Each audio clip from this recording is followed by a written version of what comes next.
வாழைப்பூ இங்கே வாங்குறதுக்கு வசதி இருந்தாலும் சரியான விலை கூட.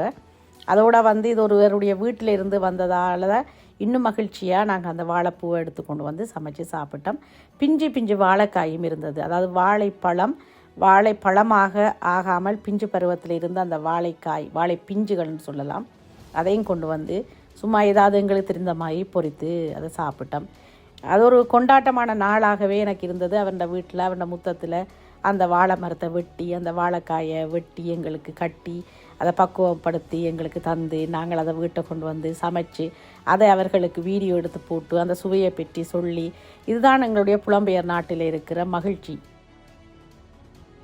ஈழத்தில் இருக்க இதனுடைய மகிமையும் அருமையும் எங்களுக்கு தெரியாமல் வாழ்ந்துட்டோம்.